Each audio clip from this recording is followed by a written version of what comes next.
Hello, everyone, and welcome to a special edition Mendel Manifesto.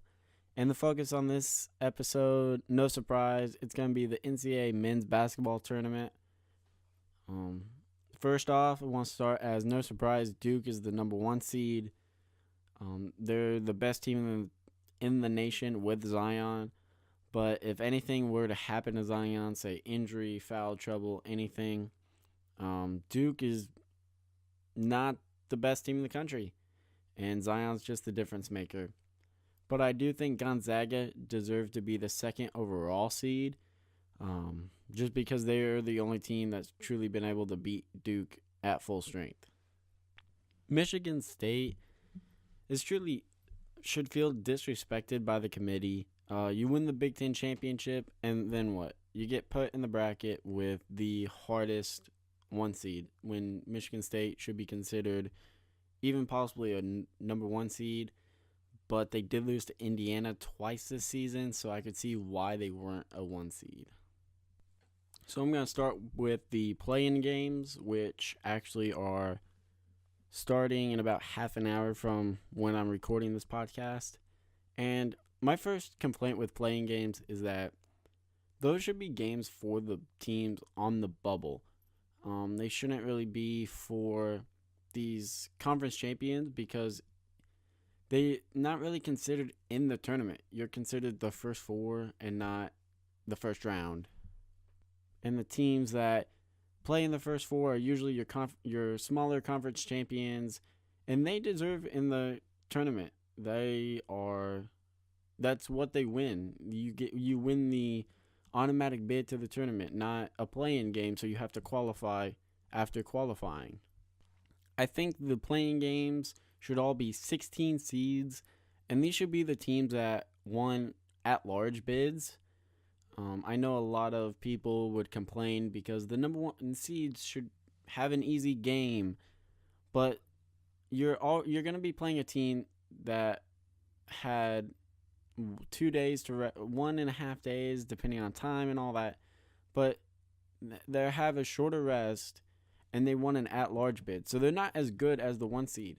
So make these play-in games the first four, as the NCAA calls it, and make them the bubble teams that pretty much had to win the love of the committee. Which, on a side note, I really don't know what the NET rankings are. That's pretty much all the committee looks at apparently nowadays, which is ridiculous because whenever it comes to ratings and metrics and stuff, they make the bigger conferences better, even though they may not be better. For instance, you would put a better metric for the ACC compared to the American, but the American isn't a soft conference in basketball. Compared to the ACC, it's not as good, so probably not the best. So let's say Pac-12 versus American this year. The American's a better conference, but metrics are made to make it so the Pac-12 would look better because it is a Power 5. And even in basketball, the American's not considered a Power 6 conference. It's the Big East that gains that. So I would like just some clarity on what the ratings and what the metrics all are, because at the end of the day, the metrics and ratings are just given better to the bigger names when we've seen that that's not, especially in college basketball, that's not necessarily who's going to win. So I just want some clarity because it just seems like it's a group of people that just rank others higher, and that is going to always make them better.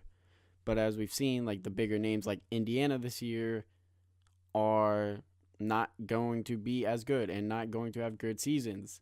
And you can even see that in college football, where Florida State has been a powerhouse and usually a contender. They usually slip up somewhere, but are usually the contenders and the big names and are just rated higher. And you can see that in like the AP polls and stuff like that. So back into the play-in games, I know that for the most part, people don't consider them the games or anything to the tournament for the bracketing. but I still like to just choose them and see how everything goes. I'm not gonna say I'm an expert when it comes to college basketball. I'm actually far from it, but I do like to think that I pay attention a good amount, and I try to watch the games as much as I can and just stay informed all season. But I love March Madness. I love seeing the underdogs being able to win and just seeing all the passion that these smaller teams have. So now I'm going to pick the play-in games. I do think North Dakota State will win their game, but ultimately end up losing to Duke in the first round. I'm going to pick Prairie View. I chose this like last night or something, but I really couldn't tell you anything about who they play or anything like that. I've heard extremely good things about Belmont, so I am expecting them to have a big game tonight against Temple. And then I do think that Arizona State will defeat St. John's. St. John's has just been on a losing stretch, and they really haven't had a lot of time to reverse their way. So unless this starts a big run for them, I don't see St. John's even winning this game. So, as everyone that keeps up with March Madness knows, the 12-5 matchups are always where upsets are happening. I don't even know if you can consider them upsets because everyone expects the 12s to win. So, Murray State versus Marquette. I believe Murray State will win, and after seeing the matchup, I thought Murray State was going to just absolutely win. It's one of those things where Marquette lost to Indiana. But, I mean, Marcus Howard, who is known for scoring really well, if he has a hot night, Murray State has no chance. But I don't know how realistic that is. So I'm going to go with Murray State, the Racers, to win their game and to upset the Golden Owls.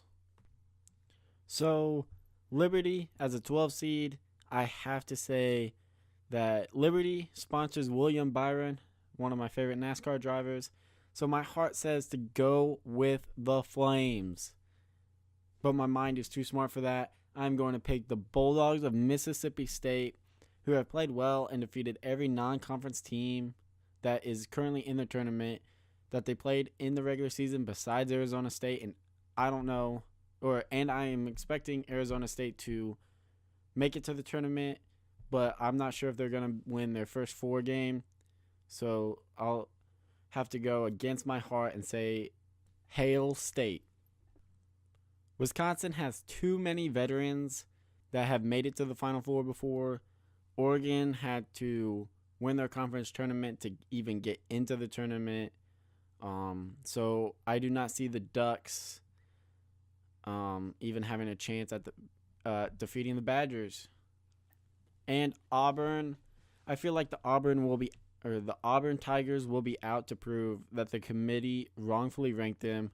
The SEC champs are probably feeling disrespected, and I expect them to come out and I expect Auburn to come out and destroy New Mexico State. And as it's stated in the Mighty Ducks, it's not worth winning if you can't win big, and expect the Auburn Tigers to follow Coach Riley's words of wisdom, I guess, and to win this game big. So something we've seen lately in this tournament is that the 15 teams have been pretty good and actually won some games. So I'm going to talk about the 2 and 15, which 15 seeds I could see winning. And honestly, I don't see Montana having a shot at beating Michigan. And I think that's why they have a chance to win. No one is even giving them a chance to win this game. I just looked, and it said Michigan had a 98.7% rate at being chosen for this game. And I can only imagine the other 1.3% is just people making 20, 30, 40, 50 brackets, just trying to make sure they choose everything to say, oh, see, I told you. But I don't see Montana having a chance, but that's usually where it comes from, is that no one's talking about the team.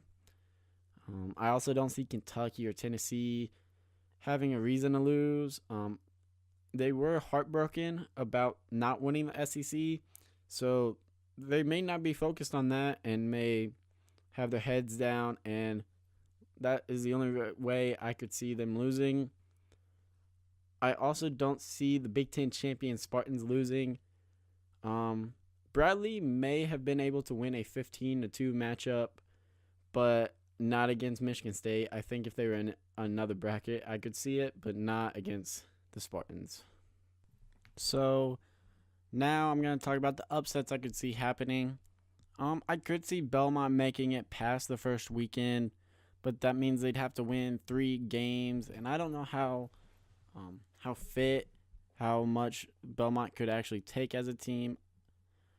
But I do think that if my next thought is correct, then I could see Belmont making it to the Sweet 16, and that is that Yale defeats LSU.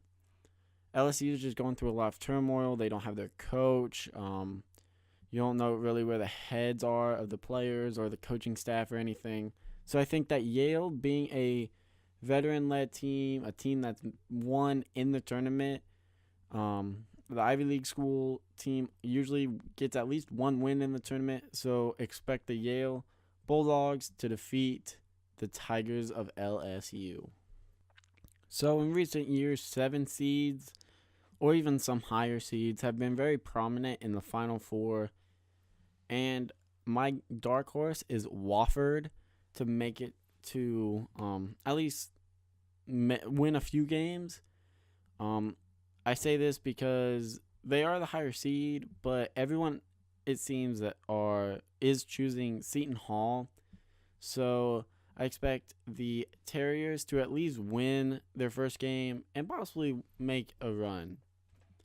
But another game I think a lot of people are sleeping on is the Wolfpack out of Nevada. A lot of experts are saying that Florida is going to handle Nevada easily, but I think the Wolfpack could surprise some people this year. And the hardest game for me to pick so far this year has been Louisville, Minnesota. Both teams are very inconsistent, and I honestly think that it'll be won by whichever coach is able to draw the last offensive play. Both teams, good wins, or horrible losses. So it's just very inconsistent. You're not really sure which team is going to show up. So before I get down to breaking down the bracket and what I think is going to happen, I want to say that this is before I've done all of my notes are before a lot of extensive research. I'll be researching it tomorrow night, and I did some researching this morning to see who I think is going to just win their games, go to the Final Four, all of this stuff. So now I'm just going to go by bracket to bracket and kind of break down who I think is going to make it to the Sweet 16, make it to the second weekend. And I think Duke and Virginia Tech and Michigan State versus Maryland are the 4 teams making it out of the first weekend in the East bracket. I do believe that it will be Duke, Michigan State, and the Elite 8. And Duke, as long as Zion does not get in foul trouble or go out with an injury, Duke will make it to the Final Four. Now into the West bracket, Gonzaga versus Florida State and Buffalo versus Michigan. That's my Sweet 16 matchups. This one's tough for me to pick. I think it's going to be Michigan versus Gonzaga. And Gonzaga will be making it to the Final Four. Gonzaga's too good for Michigan. Gonzaga, I think, is just talent-wise better than Florida State. But Florida State could throw their whole bench, their whole roster onto the court and just see who works and what works. Out of the Midwest, I see UNC versus Auburn. And my first pick was Kentucky versus Houston. Houston was a very good team last year, and they're pretty much returning their whole starting five and roster. So it's going to be very interesting for Houston. This was a toss up because I couldn't really decide between Houston or Iowa State. But ultimately, I think it's UNC and Kentucky, and that UNC will be the familiar face going to the Final Four.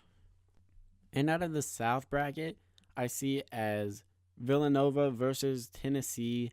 Villanova is just a very veteran-led team, players that have been in the championship and made it to the Final Four. And I do think Cincinnati will keep it close with the Volunteers in the round of 32. And in the other Sweet 16 game, I think it will be Wisconsin versus Ole Miss. I think Wisconsin's position in this game would be solely on if K-State's best player will be injured. And a lot of people are saying Ole Miss are going to make it to the tournament or make it to Minneapolis. But I think that in the Elite Eight game, it will be Wisconsin, Tennessee.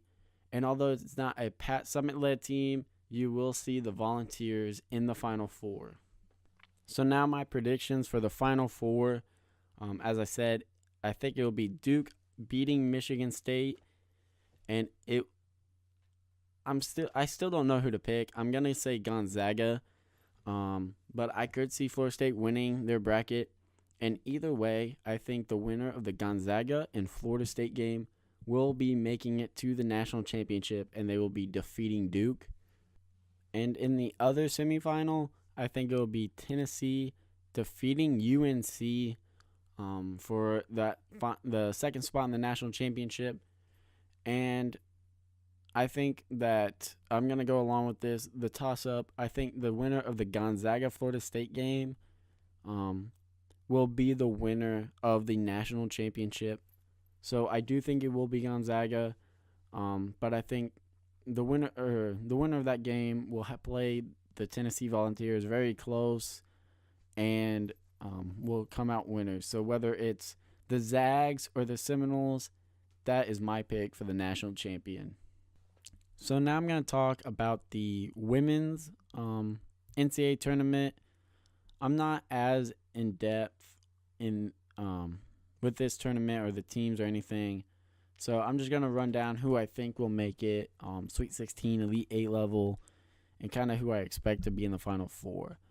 So I do expect Notre Dame and Stanford to make it to the Elite 8. That's a toss-up. I think Notre Dame will win and make it to the Final Four. For who they would play in the national semifinal, I do think that UConn would be able to beat Louisville, just strictly by coaching. No offense to the Louisville coach, but Gino Auriemma has made 11 Final Fours and 6 national championships. And in that semifinal, Notre Dame, I think, would defeat UConn. They did it last year. They pretty much returned like a good amount of their players. So I do expect the Fighting Irish to make it to the national championship again. So not too much from the Mississippi State bracket. I do expect Mississippi State, Oregon as the 1 and 2. Just kind of a common theme. I do expect some upsets in this tournament, but I do expect the 1 and 2s to meet in the Elite 8. So Mississippi State, they've been a good team for years, and I do expect them to make it to Tampa for the Final Four. And finally, the Baylor Bears and the Iowa Hawkeyes for the final spot in the Final Four. This one's tough. Baylor is the number 1 team in the country, but Megan Gustafson for Iowa, when she's called upon, she has great games. This year, she had a 45-point game in the Big Ten Championship, and last year in the Big Ten Tournament, she had a 48-point game. So she can always have big games, but I think Baylor will come out on top, and it will be a Baylor-Notre Dame national championship. And This one's tough.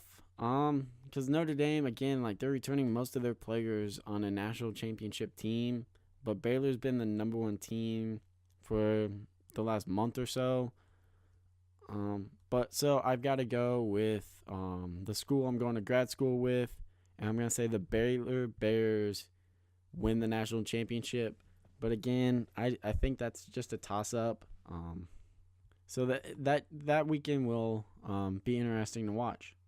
So to finish this podcast, I'm going to talk about some of the news. Baseball coming up, opening days in less than 2 weeks.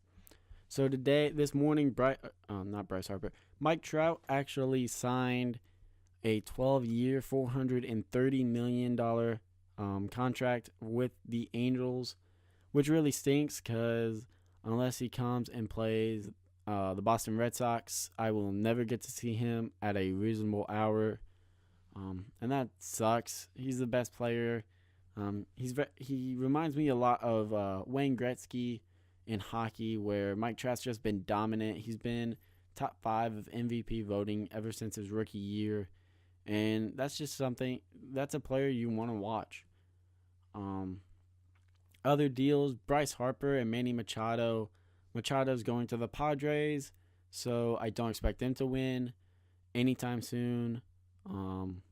Or expect Machado to win anytime soon. It's still the Padres. Bryce Harper is going to the Phillies, so you already know the Phillies are making money moves. So they're getting more than just Bryce Harper. They got Real Muto and other players, Andrew McCutchen. So this is going to be a really good year for the Phillies, and they're going to have one or two, the top or second best player in Major League Baseball for a long time. And then the Cleveland Browns, I think, are going to win the AFC North. I know this is completely off topic, but the fact that they have Kareem Hunt, who is going to be out the first half of the season, so that just means he's going to be rested for the later half and for when it's playoff time. And they got OBJ. That offense is incredible. The defense is really good. You lose Jabril Peppers, but you still have like Myles Garrett and really good defensive players. So it'll be interesting to watch.